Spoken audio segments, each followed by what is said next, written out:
그래서 16페이지에 노동조합이 사용주와 체결하는 노동협약, 요거 단체협약으로 바꿔주세요. 단체협약에 종업원의 자격과 조합원의 자격 간의 관계를 규정한 조항을 삽입해서 요거는 단체협약으로만 할 수밖에 없어요. 왜냐하면 사용자한테 우리 조합에 가입하지 않았을 때 해고를 해야 될 의무를 부여하고 있기 때문에 사용자랑 노동조합이랑 같이 할 수밖에 없습니다.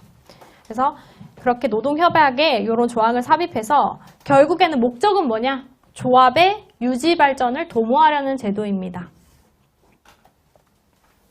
그다음에 종류 보시면 오픈숍, 회사가 종업원의 고용에 있어서 노조 가입과 무관하게 자유롭게 채용할 수 있는 방식이고 노조 입장에서는 가장 불리합니다. 근데 이 오픈숍은 특별히 단체협약에 규정할 필요가 없죠. 당연한 거니까.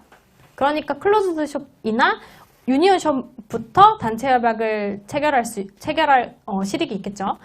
그래서 우리나라에서는 이제 노조법 제81조 제1항 제2호 본문 요거 굉장히 이제 익숙해지실 건데, 네, 근로자가 노조에서 가입 탈퇴하는 것을 고용 조건으로 하는 행위를 부당노동행위로 규정을 하고 있어서 원칙적으로 오픈숍 제도를 채택하고 있습니다. 요거는 뒤에서 법조문 다시 한번 보실게요. 그냥 넘어가세요.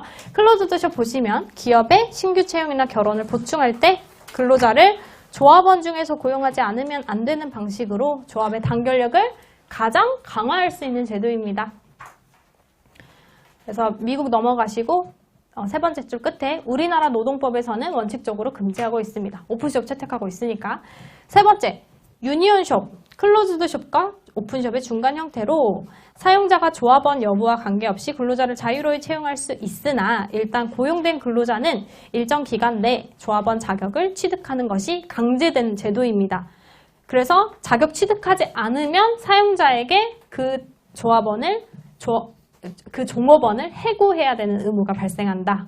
여기까지 개념적으로 이해를 해주시면 되고, 에이전시 숍은 무엇이냐? 종업원들이 노조에 가입하도록 강제되지는 않지만 노조가 하나의 에이전시로 그 임금이나 근로조건을 더 좋게 협상을 해주는 에이전시로 기능을 하는 거예요. 그러니까 노동조합의 어떤 결정에 대해서 이득을 보는 너네들이 조합비를 내라라고 하는 것입니다. 그래서 세 번째 줄, 네, 조합비에 상당하는 금액을 비조합원들도 노조에 정기적으로 납부하도록 하는 제도입니다.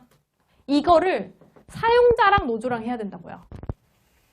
그래서 그 비조합원한테 그 영향을 행사할 수 있는 사용자가 비조합원이 에이전시 비를 안 냈을 때 사용자가 할 수 있는 권한이 있으니까 사용자랑 노동협약으로, 단체협약으로 에이전시 숍을 체결을 하게 되는 것입니다. 그 다음에 프레퍼렌셜 숍, 요거는 이제 우선권이죠. 고용에 있어서 조합원을 더 우대를 해주는 제도. 그래서 비조합원도 고용이 가능하지만 승진이나 고용에 있어서 조합원들을 조금 더 우대해주는 제도. 이것도 사용자가 해주는 거니까 노조랑 사용자랑 이제 단체협약으로 체결을 합니다. 그 다음에 메인테넌스 숍은 일단 조합원이 되면 일정 기간 조합원의 지위를 반드시 유지해야 하는 제도입니다. 그래서 무조건 가입하면은 6개월은 유지를 해야 된다. 그렇지 않으면 해고 등의 불이익 처우를 사용자가 해야 된다. 왜냐하면 노조는 이 조합원들에게 어떤 제명을 할 수 있고 하지만 기본적으로 뭘 할 수 있는 게 없어요. 결국에는 그 임금이나 지시명령을 할 수 있는 사용자가 그 근로자에게 영향을 미칠 수 있기 때문에 이제 사용자 네가 해라 라고 하는 것입니다. 그래서 네, 못합니다. 네, 동안은 이제 삭제해 주시고 그래. 일단 조합원이 되면이에요? 아니면 일단 종업원이 되면? 일단 조합원이 되면입니다. 일단 우리 조합에 가입을 했을 때 아까 조직도 중요한데 관리하는 것도 굉장히 중요하다고 했잖아요. 그러니까 탈퇴시키면 안 돼요. 왜냐면은 어느 정도는 조합비가 계속 와주고 우리 단결력에 힘을 보태줘야 되기 때문에 바로 탈퇴 못하고, 사실은 이제 조직에 가입했다라는 거는 언제든지 탈퇴를 할 수 있어야 되는데 일정 기간 탈퇴를 못하게 막아놔야 더 단결력을 유지할 수 있게 되죠. 저는 못 봤습니다. 네, 이 사례는 저는 못 봤습니다. 네, 이렇게 이론적으로 있다. 그래서 이렇게 되려면은 어떻죠? 이 노조가 사실 힘이 굉장히 교섭력이 세서 사용자에게 이걸 밀어붙일 수 있고 사용자가 이걸 받아들일 수밖에 없는 상황에 있어야 이게 가능하겠죠. 근데 일단은 쟤네가 그렇게 힘이 센 노조는 보지 못했기 때문에 네, 못 봤고 있기는 있지 않을까요? 네, 그래서 이제 이게 이론적으로 있는 거고, 네. 저는 그 항만 노조가 어떻게 됐어요? 그 클로즈샵 아니었나요? 지금 제가 그거까지는 말씀드리기가 어려울 것 같고 지금 동영상을 찍고 있어가지고 제가 이따가 질문을 답변 드리도록 하겠습니다. 그래서 이제 규정을 보실게요. 여기가 이제 이론이고 규정인데 규정은 이제 우리나라에서 아까는 오픈숍이 원칙이고 클로즈숍이 인정이 안 된다라는 겁니다. 그래서 노조법 제81조 제1항 제2호를 가져와 봤어요. 그래서 2호에 여기서 먼저 저희 익숙해지시라고 두 문자를 딸게요. 근로자가 어느 노동조합에 가입하지 아니할 것에서 가 동그라미 해주시고 그 다음에 탈퇴할 것에서 탈 동그라미 해주시고 고용조건 네모해주세요. 그 다음에 특정한 노조의 조합원이 될 것 해서 특. 그 다음에 고용조건으로 하는 행위에서 네모해주세요. 이게 부당노동행위로 금지된다라고 하는 게 이제 81조에 규정이 된 겁니다.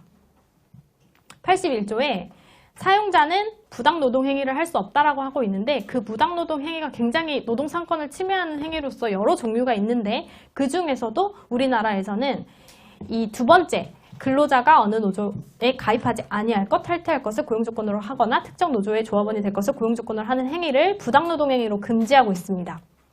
그래서 여기 고용조건이라고 하는 건 뭐예요? 지금 아까 계속 지금까지 보셨던 거는 근로조건이었어요. 근로조건은 임금이나 근로시간, 휴게, 휴일에 관한 거거든요. 여기서 고용조건은 고용을 하는 조건이에요. 그러니까 만약에 A 서울시 여성노조라는 특정한 노조의 조합원이 돼야 돼, 그래야만 내가 고용할 거야 라는 조건을 내세운다 라고 하면은 이건 부당노동 행위라는 거예요. 근데 이제 우리가 그냥 상식적으로 생각했을 때 그럼 여기 가입하면은 노동조합 입장에서 좋은 거 아니야? 라고 생각할 수 있잖아요. 그럼 이게 만약에 어용노조라고 생각을 해보세요. 그러면은 이해가 되실 거예요. 얘가 사용자가 실제 비노조가 정말 그 노동조합의 근로조건을 위해서 조합원의 근로조건을 위해서 활동하는 찐 노조라고 했을 때 얘가 만약에 어용노조로 하나를 만들어 놓은 거예요. 그래서 여기 가입 안 시키고 여기로 다 가입을 시키려고 그 대신 고용조건으로 해. 그럼 이건 이제 부당노동 행위가 되는 거겠죠. 물론 비노조가 가입하는 걸 조건으로 해도 부당노동 행위로 이해를 해주시면 되겠습니다. 개념적으로는 그게 부당노동 행위가 될 수 있다. 이렇게 이해를 해주시고 그런데 이제 우리나라에서는 예외적으로 유니온숍을 인정하고 있어요. 그래서 다만 뒤부터 나오거든요. 다만이라고 하는 것은 노조가 당의 사업장에 종사하는 근로자의 3분의 2 이상, 3분의 2 동그라미 해주시고를 대표하고 있을 때 근로자가 그 노조의 조합원이 될 것을 고용조건으로 하는 단체협약 체결은 예외로 한다. 여기까지만 일단 보시겠습니다. 그래서 지금 단체협약을 체결하는 노조가 그 사업장 내에 3분의 2가 다 가입한 거예요. 얼마나 다수 노조예요? 얼마나 큰 노조예요? 그 정도 자격이 된 노조라면은 바로 이제 고용한 근로자를 우리 조합으로 강제하고 그렇지 않았을 때 해고할 수 있는 합의를 할 수 있게 열어주겠다라는 것입니다. 그래서 3분의 2 이상이 가입한 다수의 노조가 교섭에서 사용자를 상대로 우리 이거 해줘, 유니온숍 체결해줘 라고 할 수 있는 것이죠. 그 정도로 큰 규모는 인정해주겠다라는 겁니다. 그 다음에 이제 여기까지가 이제 노동조합 보셨고, 네, 쉬는 시간 드려야 될 것 같아요. 30분까지 네, 쉬는 시간 드리도록 하겠습니다.